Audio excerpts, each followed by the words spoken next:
الله أكبر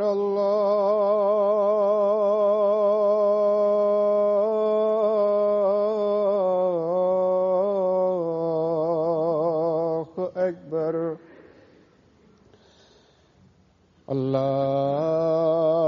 الله أكبر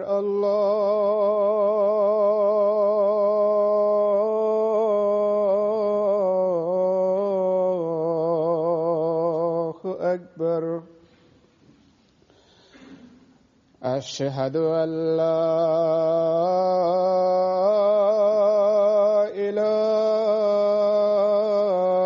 إله إلا الله أشهد أن لا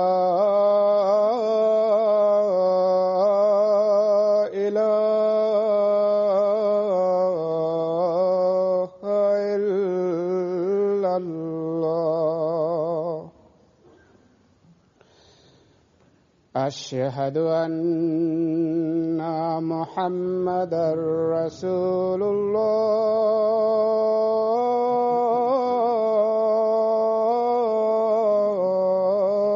الله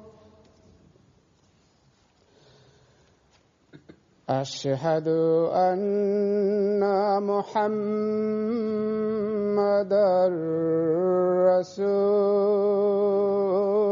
رسول الله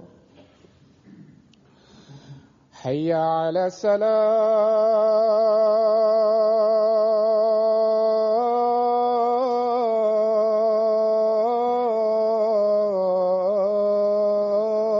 الصلاة حي على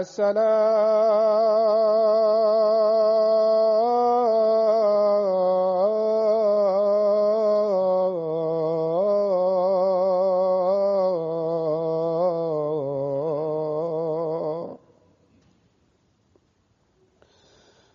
حي على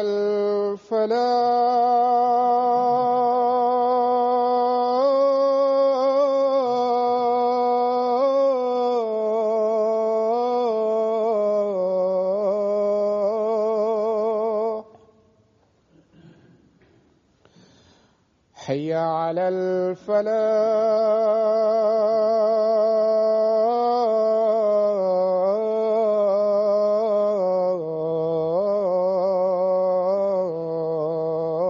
الفلاح الله أكبر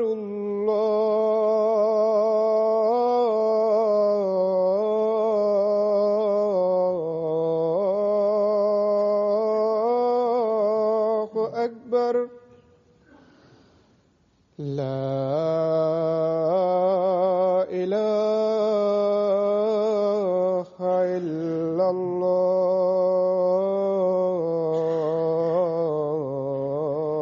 الله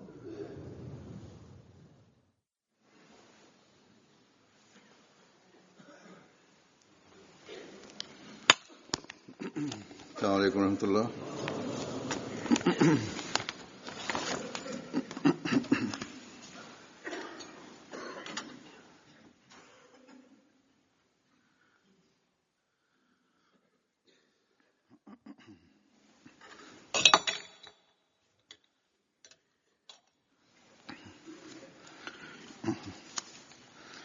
أشهد أن لا إله إلا الله وحده لا شريك له وأشهد أن محمدا عبده ورسوله أما بعد فأعوذ بالله من الشيطان الرجيم بسم الله الرحمن الرحيم الحمد لله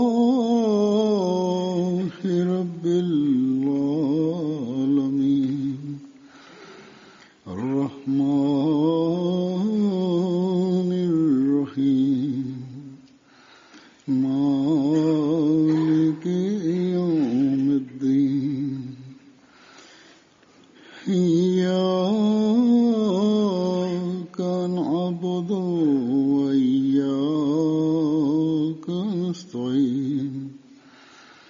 اهدنا الصراط المستقيم صراط الذين أنعمت عليهم غير المغضوب عليهم ولا الضالين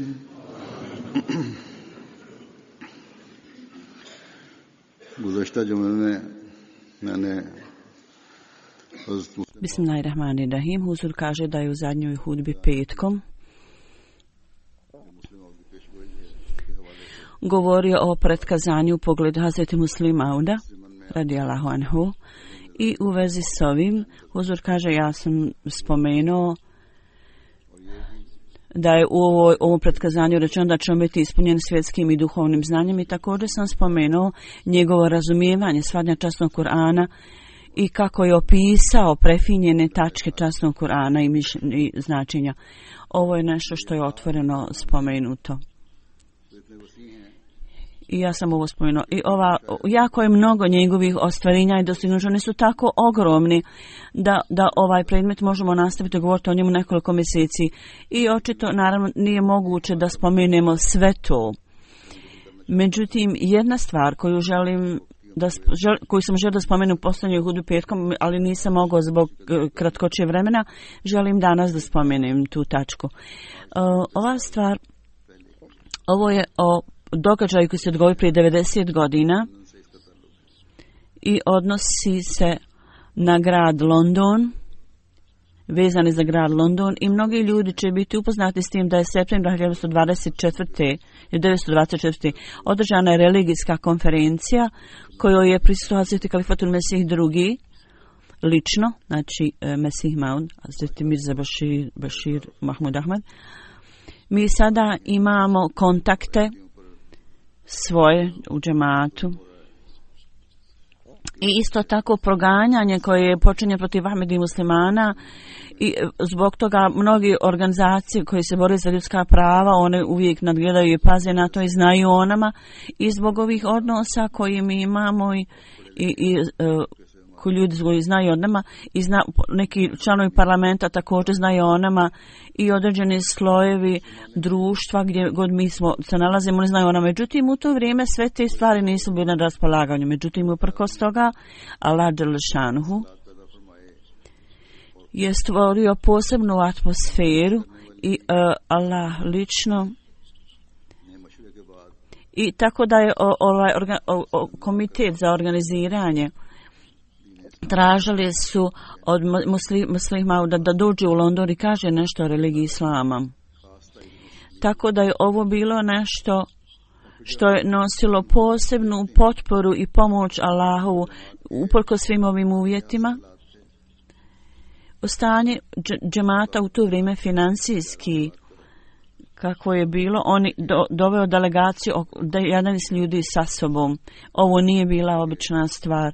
Zapravo, Hazreti Muslima radijallahu anhu je sam lično platio svoje troškove, a za druge je morao uzeti zajam da bi zadovoljio potrebe, troškove tog puta. Međutim, prvo je on bio odlučio da neće biti u stanju ići na ovu konferenciju, međutim, poslije dove i stihari namaza i poslije konsultovanja sa džematom, on je poduzeo ovo putovanje.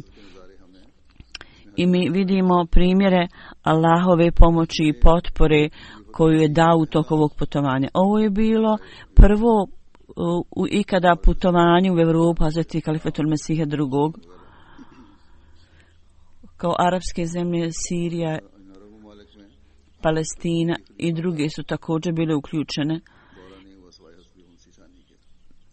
Tako da u arapskim zemljama ovo je jedino putovanje koje je Hazreti Mesih Maud, odnosno drugi kalifa, poduzeo, jesu poslije toga slavljena određena ograničenja i zabrane. Tako, ja želim, Huzur kaže, da danas spomenem neke aspekte ove konferencije i neke detalje o ovoj konferenciji i opet Hazret Kalifatul Mesiha II. Radijallahu anhu, dojam koji je ostavio na engleske ljude, na engleski narod.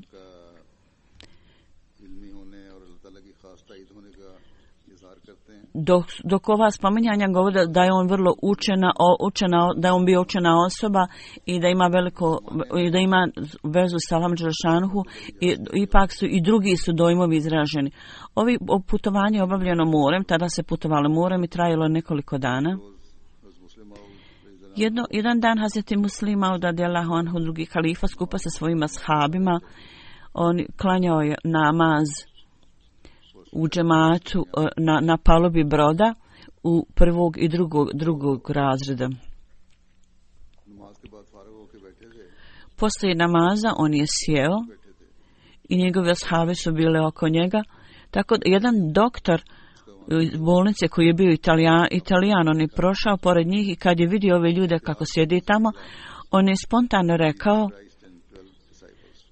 Isa a.s. i njegovih 12 učenika.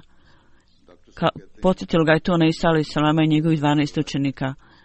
I rahmetullah ovo prenosi i kaže, on je ovo rekao, i rekao, ja sam bio pogođen zapanjen da je jedan doktor Italijan i stanovao je u gradu gdje papa stanuje, ali on je dao vrlo inteligentan komentar kad je vidio ovu sliku. 11 ljudi skupa sa huzurom, 12. je bio Čadri Muhammed Rasulullah koji je također pridružio se ovoj grupi o svom trošku. I ova konferencija koja se naziva Wembley konferencija, ukratko historijska podloga ove konferencije je takva i svrha konferencije, ja ću o tome nešto spomenuti. Na početku 1924. godine bila je Wembley izložba koja je vrlo popularna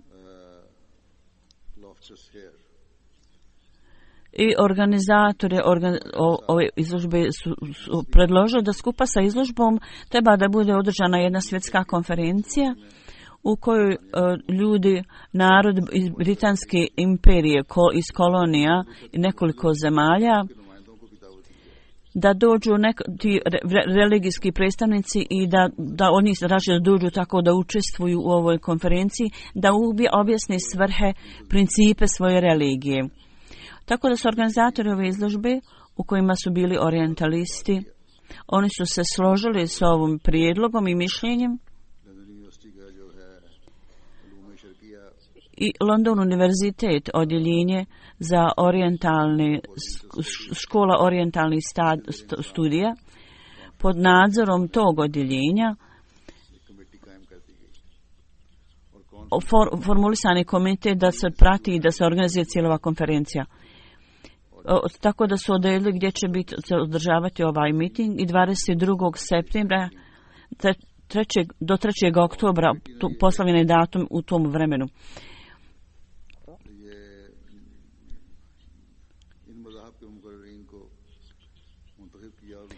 Tako da su pozvani govornici razne religija, hinduizam, islam, parsi, džins, sikizam, sufizam i Arya Smađ, Brahma Smađ.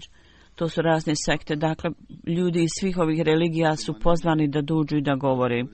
U to vrijeme Hazreti Molvi Dersab radijallahu anhu, koji je bio u Londonu, koji je došao u ranom dijelu 1923. godine u London.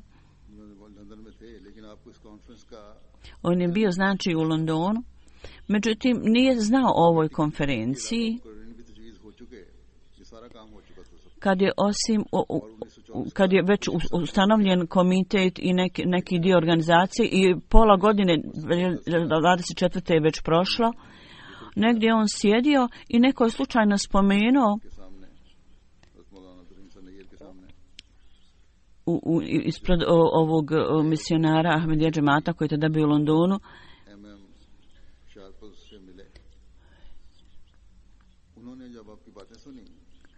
I razgovarao je, rekao da će biti konferencija, onda je on otišao organizatoru ove konferencije i rekao da treba da bude predstavljen islam i govornici islama koji će govoriti.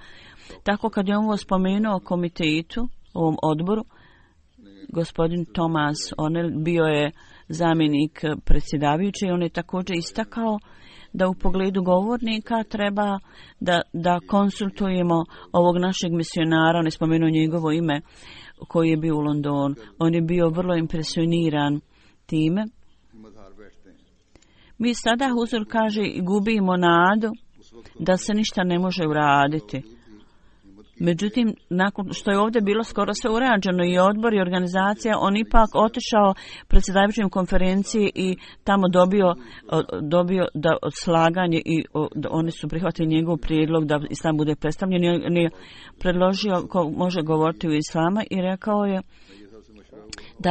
da Sufi može predstavljati, predložio je da govori Hafiz Rošir Ali Sahab. I njegovo ime je stavljeno kao Sufi, da može predstavljati sufizam. Međutim, on je rekao, ovaj naš misionar je rekao da ta čovjek neće možda doći ukoliko Hazret Khalifatul Mesih, imam džemata drugog, ne dadne odobrenje da dođe da prisustvuje. Tako čim su data imena ovom komitetu, ovom odboru, gospodin Ornald i još jedan profesor i drugi članovi odbora, komiteta, odlučili su sa velikom ljubavi i naklonošću da Hazreti Khalifatul Mesih drugi treba doći u London i također učestvovati i također treba tražiti od njega da sa sobom dovede ovog gospodina koji je predložio da predstavlja sufizam. Hafiz Rašan Ali Sahiba. Tako da na ovaj način oni su primili, a džemat je primio pozivnicu za obu dvojicu. U svakom bilo kako bilo uzor, kao što sam rekao, poslije dugog savjetovanja oni su prihvatili, halifa je prihvatio pozivnicu. Drugi halifa je počeo pisati govor za konferenciju i prijevod ispravke je napravio dr.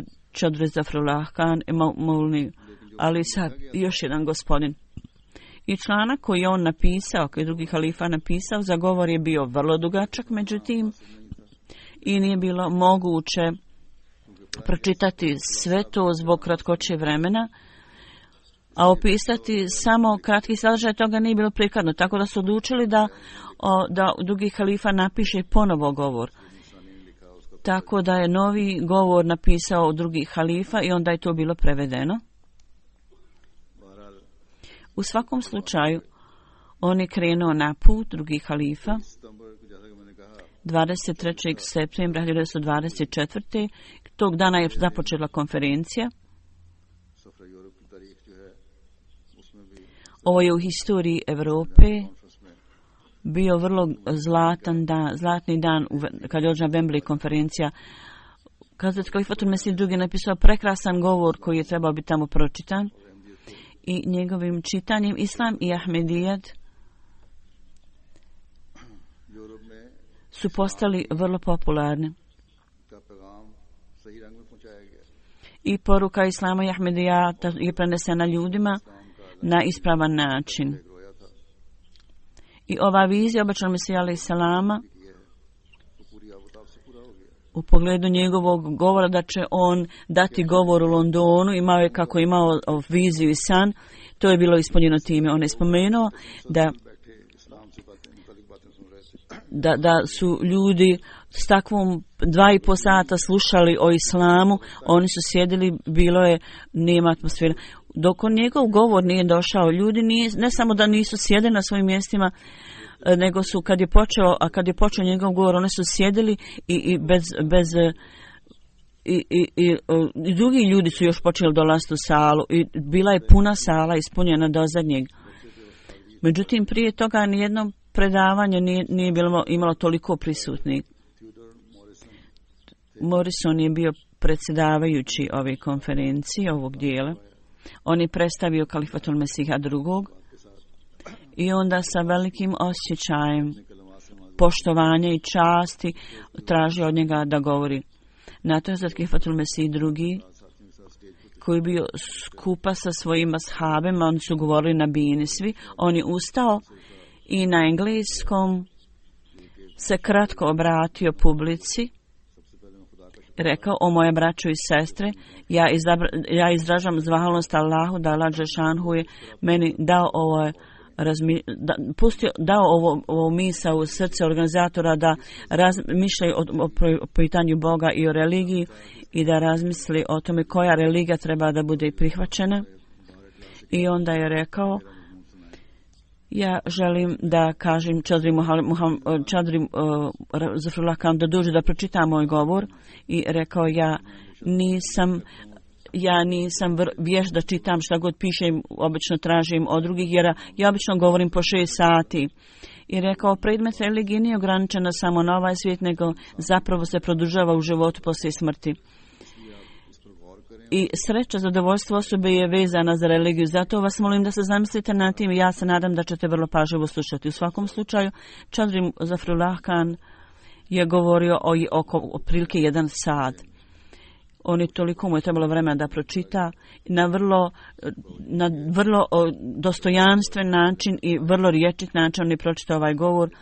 On je imao malo bolesno grlo, bolilo ga, međutim Allah Đelešanu mu je pomogao i na vrlo predivan način on je pročitao ovaj govor. A sad Kalifatul Mesih II je u jednom momentu također spomenuo da ovaj članak koji je Čadri Zafrullah Khan pročitao, kaže zapravo je to bio moj jezik, kao da je Čadri Zafrullah Khan govorio mojim jezikom. U svakom slučaju ljudi koji su bili prisutni potpuno su bili izgubljeni u ovom predmetu slušajući ovaj govor. I izgledaju kao da su svi oni Ahmedi muslimani.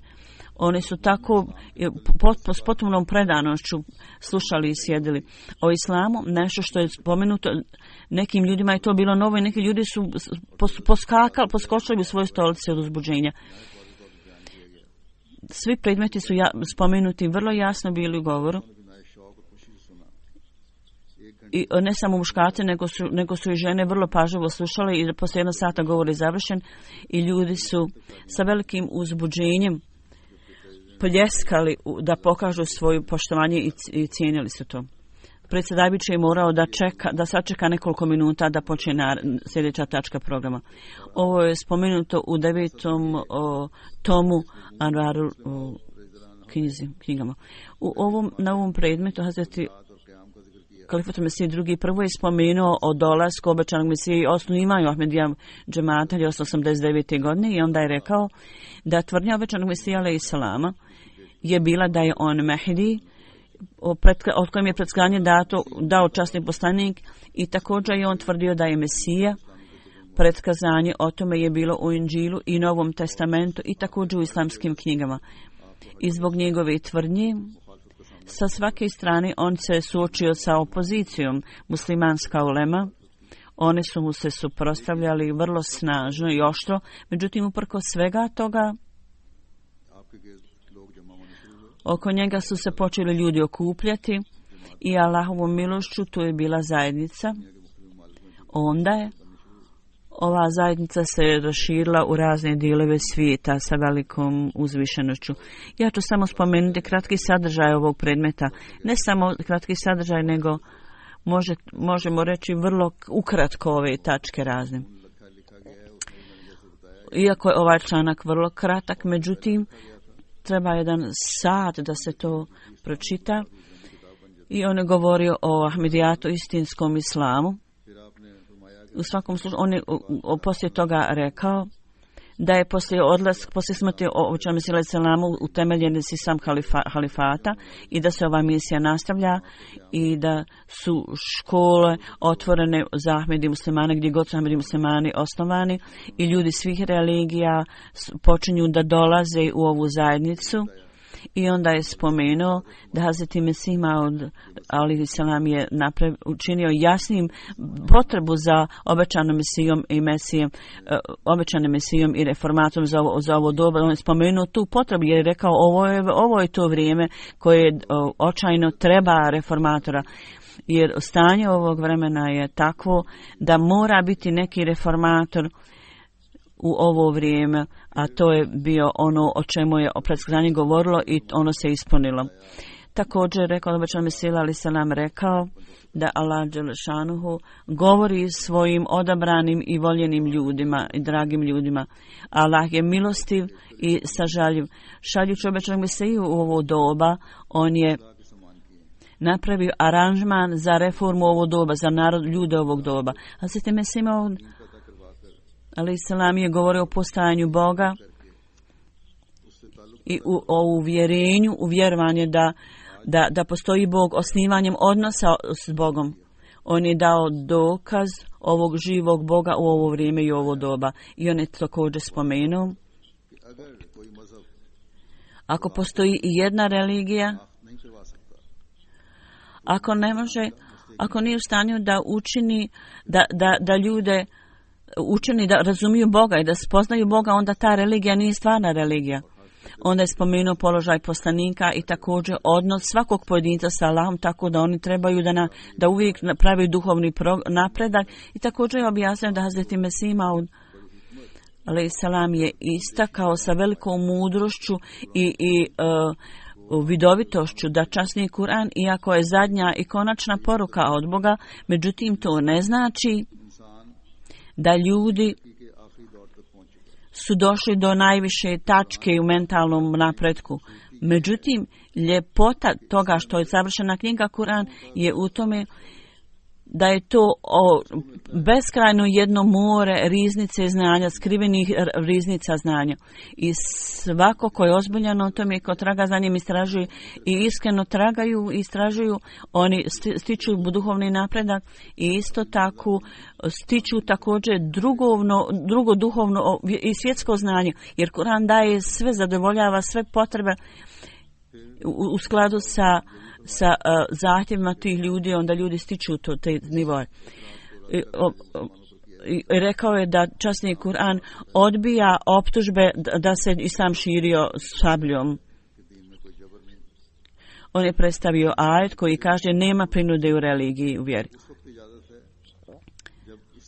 I odobrenje da se natrag uzvrati, da se bori, dato je samo kad je islam pod napadom i ljudi nastoji da ga oštete i da unište ga.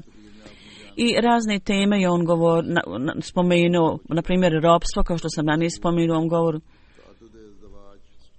Zatim o kamati, o hađu, o brakolomstvu, o moralu, o svim ovim temama.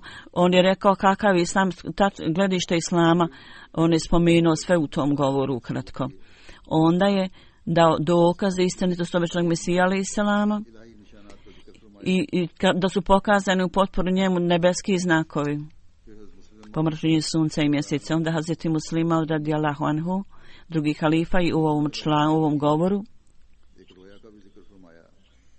spomenuo viziju i san obećanog Mesija alejhi selama, da je on vidio da je na jednom mjestu u Londonu vidio viziju snu. Rekao, ja sam vidio da stojim za govornici u Londonu i govorim o islamu i poslije toga ja sam uhvatio nekoliko ptica. On je to interpretirao, protumačio da ovaj san znači da će njegovo učenje slijediti ljudi u Londonu i da će ljudi ulaziti u ovu zajednicu. I prva interpretacija ovoga je bila je zapravo ispunjena u ovom govoru Hazreti drugog halife. Onda u pogledu o čemu se alejhi selam drugi halifa je također spomenuo u ovom govoru da je neko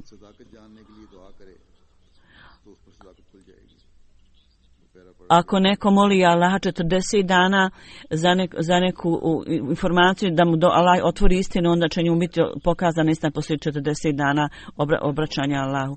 On kaže, draga moja braćo i sestre, Božje svjetlo je za vas upaljeno i da svi ljudi svijeta zbog protoka vremena su o tome mislili kao priči, kao bajke. Razni poslanici su vam objasnili da jeste da časni poslanik je dao predskazanje o poslaniku i o imamu koji će doći kasnije. Tako da časni poslanik obećani Allah dželšanuhu je dao jasno i rekao, ja nisam Bog samo oni koji sada žive, nego sam Bog svakoga i za sva vremena. Ja nisam samo Bog oni ljudi koji su prošli, koji su otišli, nego također neki ljudi koji će doći u budućnosti. Tako je Allah rekao. I zato Kalifa drugi je rekao u ovom govoru, zato prihvatite ovo svjetlo i osvijetlite svoja srca. Braćo i sestre, ovo svjetlo je privremeno misliti o tome da je to onaj ko ne misli o tome, ne uzima u obzir, izgubit će, onaj ko misli o tome stvorit će vezu sa Allahom dželešanhu, a oni koji prihvate i imat će trajno svjetlo. Nemojte misliti da je ovaj život završava se smrću. Ne. Zašto se vi ovdje u ovom životu nadmetite u malim stvarima? Zašto ignorišete ovu veliku utrku koja je za prošlost, sadašnjost i budućnost i za sve generacije? Treba da učestvujete u ovom nadmetanju, da duhovno se uzdignete. Ako je na istoku određena osoba poslana od Allaha i određena i kroz njega je Allah dželešanuhu je poslao istinu vama. Zato trebate biti zahvalni Allahu da Allah dželešanuhu koji vam je bio pokazan, trebate prihvatiti da vam bude pokazano više blagoslova i stupite naprijed da dobijete ovaj blagoslov. Tako da Allahova milost bude potaknuta i da bude očita. Tako da sve ove stvari koji stvaraju ljenost u vašem umu, zašto mrzite ove stvari, zašto se ustežete od ove stvari i odmičete se? Zašto odbijate da... Zašto se klanjate kipovima, zašto odbijate da se klanjate ovome Allahu svomu koji je stvorio ovo svjetlo? Ovo je takvo piće koje ne uništava mentalnu sposobnost. Budite sretni i zadovoljni i veseli. U pogledu Biblije on je rekao, budite sretni i zadovoljni i pjevajte pjesme sreće, jer kao mlada što se raduje kad dolazi mladoženja. Tako da u očima ljudi koji očekuju, ne zatvarajte oči, ovo je svjetlo koje će osvijetliti vaše oči i vaše duše. Blagoslovljen je onaj koji dolazi u ime Allaha. Oni koji ga nađu nalaze sve, oni koji to ne vide, oni neće biti u stanju da uopšte išta vide. I naš posljednji poziv je sva hvala pripada Allahu, gospodaru svemira. Dakle, sa velikom mudrosti i s velikom hrabrošću on je objasnio ljepote Islama i isto tako im dao poziv za Islam. Kao što sam rekao, ovo je bio govor koji je trajao više od 1 sata i vrlo kratak sadržaj, on je spomenuti, ja sam spomenuo ovdje vrlo kratko o čemu je govor govori. Međutim, dojam koji je stvorio na srca slušalca, ja želim to da spomenem, huzur kaže. Predsjednik opštine na ovom skupu je rekao, vijeća na ovom skupu, i u izvješću Al-Fazal spomenuto da je Baširuddin Mahmud Ahmad, imam džemata Ahmedija, kad je ovaj članak pročitan, ovaj gospodin predsjedavajući rekao je u svom komentaru, rekao je ova Ahmedija zajednica pokazuje i druge organizacije kao što su te, pokazuje da je Islam živa religija. Mirza Baširuddin Mahmud Ahmad skupa sa njim, bilo je mnogo sljedbenika sa njim sa velikim turbanima i on je rekao da Ahmedija poredak je kao što je u Musaovom poretku bio reformator, tako da je u Islamu sada reformator došao. Je kao zajednica Hazreti Isa, uporedio je s tim. I svrha toga nije da se započne novi zakon, nego samo da se raširi islamsko učenje. I predsjednik je rekao, ja ne treba mnogo da kažem o tome, ljepota ovog govora i ovog članka i delikatnost je u samom članku. Ja samo želim da u svoje ime i sveme publike za aranžman i za predivne misli i argumente koji su predstavljeni, ja izražam zahvalnost za Kalifatul Mesih drugom. I lica svih ljudi su skupa sa mnom i ja vjerujem da oni se slažu sa mnom, da sam opravdan da izrazim zahvalnost u njihovome i da govorim u njihovo ime. I obraćajući se huzuru rekao je, Halifatul Mesih je rekao, ja vam čestitam na uspjehu na vašem govoru i vaš govor je bio najbolji govor danas. Poslije toga, On je dugo stajao na pozornici na bini i ponavljajući je izražavao svoje poštovanje i hvalu za ovaj govor, za ovaj članak. Dakle, ovu stvar ja spominjem, uzor kaže da je u tom data poruka Islama i u zadnjim paragrafu je pročitano u tome on jasno spomenuo da je obećani mesec za kojeg je bilo određeno da dođe, da je došao. I poglavar, ne znam čega, dr. Holt, koji je sam bio vrlo govorljiv, dobar govornik, je rekao ja smatram vrlo sretnim što sam danas slušao ovaj govor. I profesor jedan zakon prava je rekao ja sam slušao ovaj govor, osjećao sam da danas je zapravo ovaj dan početak nove ere. I rekao ako vi da ste potrošili 1000 rupija ne bi imali ovoliko uspjeha kao što ste danas imali. I onda jedan svećenik je rekao da je vidio u snu da je Hazreti Mesih sa 13 učenika došao ovdje i sada ja vidim da se ovaj moj stan ispunio. Kad je vidio drugog halifu sa svojim učenicima. Kad sam ja spomenuo 13 koji su bili tamo spomenuti na ovom programu je Čadri Zafrullah. Tako da je bilo 13 skupa učenika sa Kalifatom Mesih drugom. Sekretar konferencije ove je rekao da ljudi hvale ovaj govor i rekao jedna osoba, rekao je o njegovoj uzvišenosti i rekao je on je najviša osoba u ovo doba i njegovo srce je kao vatra, u njegovom srcu kao da je vatra. Jedna osoba koja je išla ulicom izrazio je čestitke o Kalifatu Mesih drugom i rekao mnogi obrazovani Englezi su sjedili sa mnom i rekli su da je ovo predivan predmet koji nikada nismo dosta slušali. Još jedan veliki službenik također je priznao da je njegov govor bio najbolji govor od svih govora. Jedan gospodin Kadijani iz Kadijana kaže da je neko došao u Halifatul Mesih drugog i mi rekao je ja sam u Indiji radio 30 godina i čitao sam argumente i poglede muslimana jer sam bio tamo kao misionar. Međutim, ljepota i čistoća i delikatnost i ono što ste vi spomenuli, ove predmete, ja nisam ni čuo ni vidio nigdje drugo. Tako u pogledu pogleda i mišljenja i argumenata ja sam jako impresioniran vašim govorom. Jedna osoba je rekla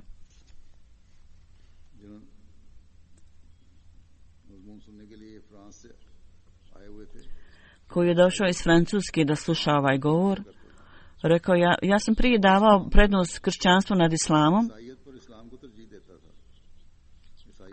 i ja sam davao prednost davao je prednost islamu nad kršćanstvom, međutim onda sam dao budizmu prednost nad islamom. Sada kad sam čuo ovaj govor i ja sam slušao govor o budizmu, ja se sada slažem sigurno da je islam mnogo superiornija religija i predmeti i ovi teme koji su na prelijep način predstavljene predmete, nijedna religija se s tim ne može nadmetati. Moje srce je duboko impresionirano vašim govorom.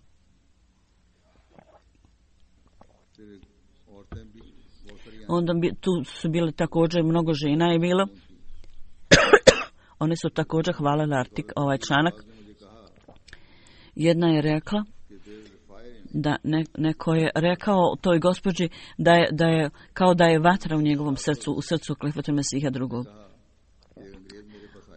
Još jedan Englez je, još jedan gospodin je rekao kako mu Englez prišao, on je također bio sekretar. Izvinjam se, žena sekretara je rekla kako je neko prišao i također hvalio. Tamo je bio aranžman za čaj i rekao ako me odobrite ja mogu doći. Moja svrha je samo, pozvala ih je zapravo na čaj, insistirala da dođu i rekao ja samo želim da vidim ovu osobu koji je vođa Ahmedija koji tako predstavio ovaj govor. Tako da ova osoba srela sa Halifatom Mesihom i govorio.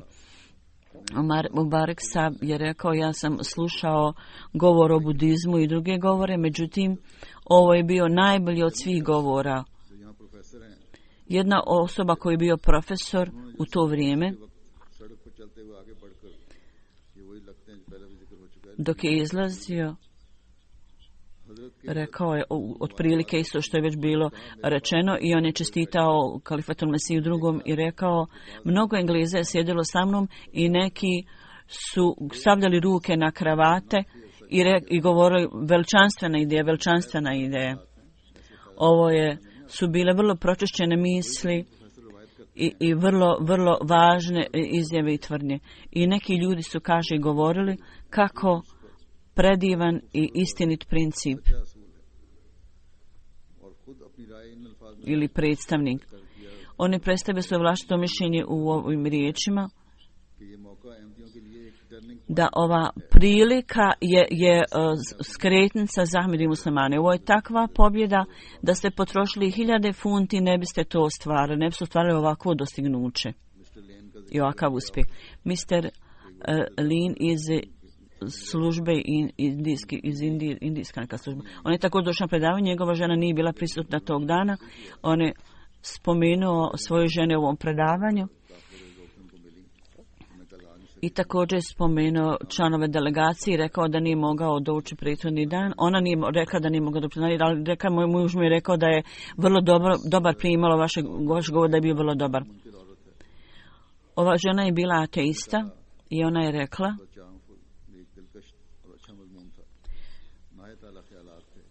ovaj govor je bio vrlo dobar i vrlo dobro razmišljanje i vrlo lijepo. Jedna žena iz Bahai religije je također slušala govor i rekla je, ja sam prije razmišljala o Bahai razmišljanje, međutim poslije ovog govora ja sam promijenila mišljenje i mislim da treba da slušam više govora. Molim vas, recite mi kada i gdje ćete držati predavanje ponovo. Jedna gospođa kršćanka je došla skupa sa svojom kćerkom i vrlo iskreno došla je za Kalifatul Mesih drugim i rekla, molim vas, dođite mojoj kući na čaj. Kalifatul Mesih drugi je rekao da ne može zbog drugih zauzeća, međutim ona je insistirala tako da se oni se složili i rekla, koje god vrijeme dođete, samo dođite. I neko je rekao da tako je bio prekrasan taj govor, da je to bilo više važnije od ljubavi prema svojoj zemlji. U novinama je spomenuto, jedan Manchester Guardian novine, 24. septembra u tim novinama se kaže da je ovo bilo predavanje koje je bilo vrlo dirljivo na ovoj konferenciji, stvorilo je talasanje. Ovo je nova sekta u islamu, oni ovo govore da je ovo nova sekta u islamu.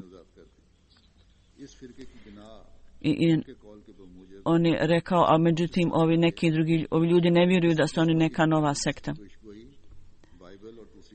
I kaže, ova zajednica je osnovu je Mesaja koji je spomenut u Bibliji i u drugim knjigama. On je položio temelje za ovu zajednicu pod Allahom, Božjom naredbom da svi ljudi okupe se koji vjeruju u Boga, svemogućog Boga. Jedna osoba iz Indije koji je imao bijeli turban i njegovo lice je bilo prosvjetljeno, imao je bijelu bradu, njegova titula, on se obratio Kalifatul Mesih drugom kao vaše visočanstvo Kalifatul Mesih ukratko. Rekao je da je dao vrlo važne izjave. On je vođa Ahmedija pokreta u islamu. I bio je jedan član njihov, kaže, koji je imao crvenu tursku kapu. On je vrlo prelijepo pročitao ovaj govor. On je tako dao svoj komentar. I završio je ovaj svoj govor na vrlo strastven način, pun ljubavi, i pozvao ljude da prihvate učenje ovog Mesije. I poslije ovog govora radost i poštovanje i užitak koji su svi izražavali, takva stvar se nije vidjela, tako nešto smo vidjeli na kraju nijednog govora.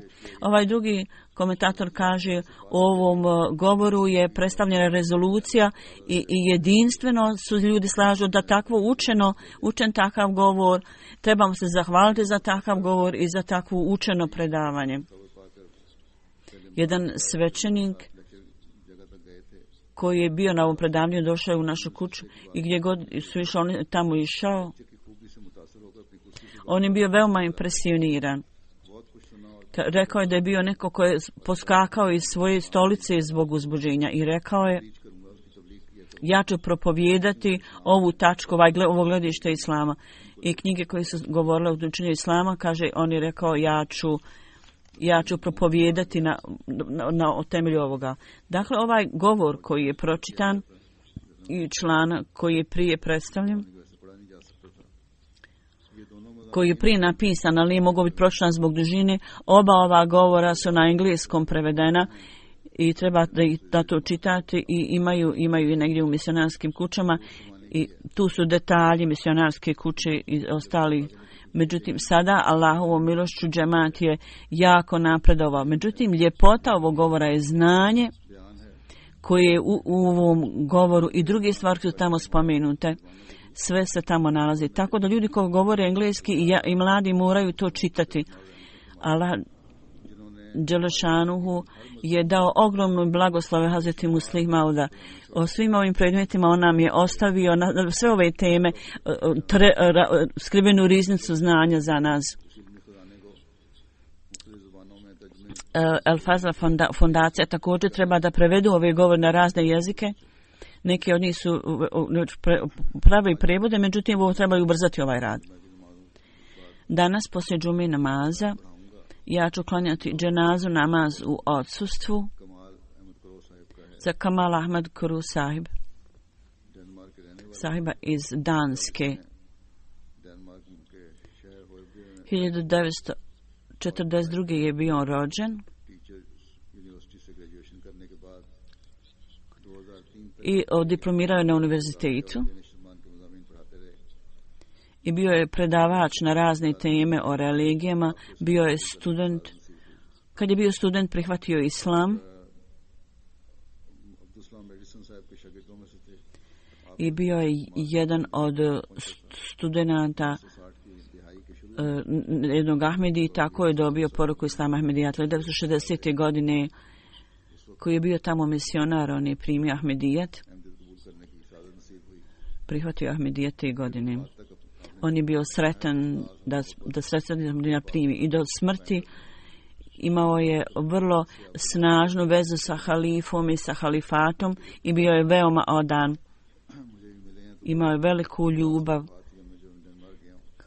Huzur kaže, kad god sam išao u Dansku, ja sam osjećao njegovu iskrenost i predanost.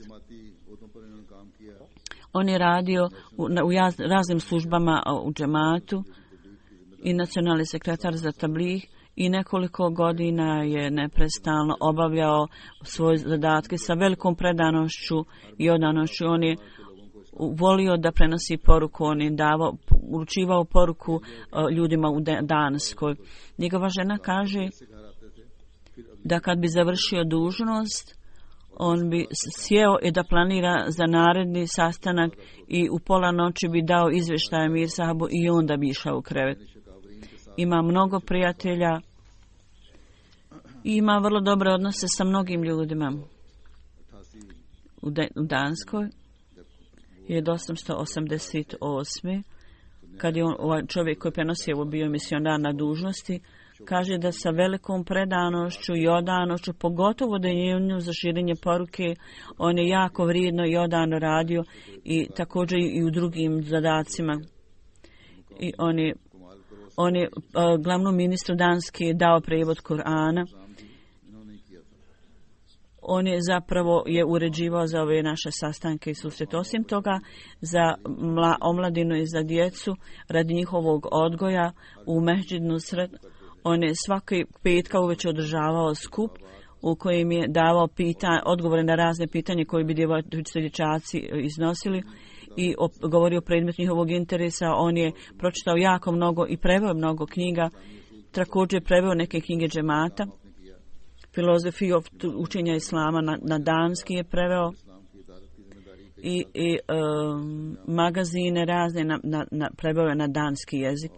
Nekoliko godina je to obavljao i u toku 70. 80. kad bi neki dolazili iz drugih zemalja, on prenosio njima poruku. 2004. je bio šlagiran, međutim, uprkos ograničenih sposobnosti, on je redovno dolazio na skupove džamata i na džumu namaz. Osim toga, kad bude mir sam išao da ga vidi na svakom skupu, on je pitao o napretku džemata. I nova misionarska kuća koja će biti tamo izrađena, on je bio vrlo oduševljen time. U svakom slučaju, na svakom skupu sa Emir Sahibom on je pitao o halifi vremena, trenutnom halifi. I bio bi vrlo emotivan kad bi pitao o tome.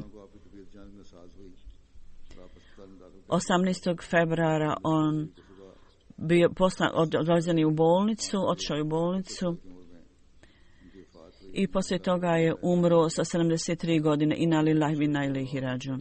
Iza sebe je ostavio hudovicu, jednog sina i jednog čerku i 5 unučadi. Njegova žena je također uzima učešće sa velikom predanošću u džematskom poslu i također prevodi i velika je pomoć. On je bio dobro poznat čovjek. Elektronski mediji u Danskoj, oni su spomenuli ga i rekli i kažu da on bio veliki čovjek, bio uvijek s nama i rekli su da je Kamal Sahib, uvijek su na njega gledali sa velikim poštovanjem. I kaže, on je bio vrlo časna osoba i vrlo popularan u svojoj zajednici. I ovaj čovjek kaže, ja sam vezan za odjeljenje obrazovanja i ovaj gospodin Kamal Sahib je bio za mene kao neki uzor. I kaže, mnogi nas je stavio na put života, životni put, kao predavač, kao učitelj.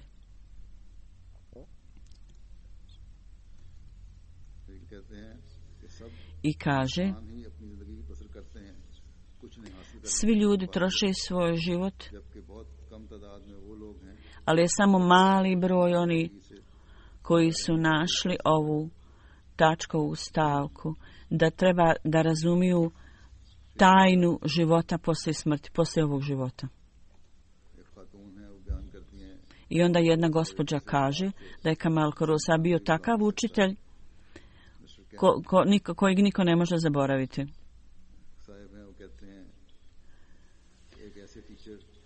Ova druga osoba kaže, on je bio takav učitelj, ja sam jako impresioniran ovim čovjekom, on je bio jako dobra osoba i pobožna. Jedna žena kaže, Ingrid,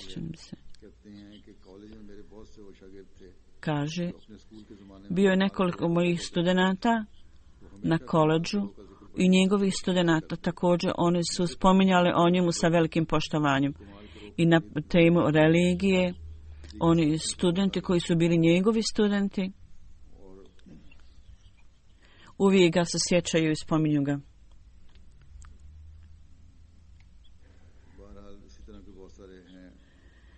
Jako je puno komentara na likovima, Huzur kaže. Mr. Mike kaže, ja se nadam da će u zemlji Danskoj možda biti još neko ko će nastaviti njegov posao. On je obavio veliki posao da se premoste razlike između useljenika i domaćih ljudi. I kaže u našem društvu, umjesto da ljudi promovišu ovaj sklad, oni rade drugačiji. Da Allah uzdigne položaj ove umrle duše i da porodici dadne utjehu i da pazi na njih i da ih uvijek čuva vezanim za džemat. Kao što sam rekao, poslije džume namaza ja ću klanjati dženazu namaza ovog gospodina.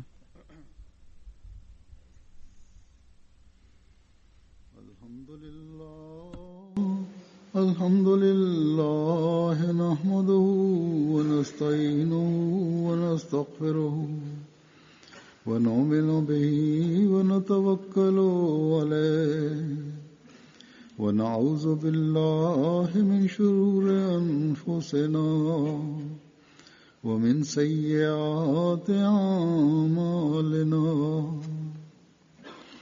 من يهده الله فلا مضل له ومن يضلل فلا هادي ونشهد أن لا إله إلا الله ونشهد أن محمدا عبده ورسوله عباد الله رحمكم الله إن الله يأمر بالعدل والإحسان وإيتاء ذي القربى وينهى عن الفحشاء والمنكر والبغي يعظكم لعلكم تذكرون اذكروا الله يذكركم وادعوه يستجب لكم ولذكر الله أكبر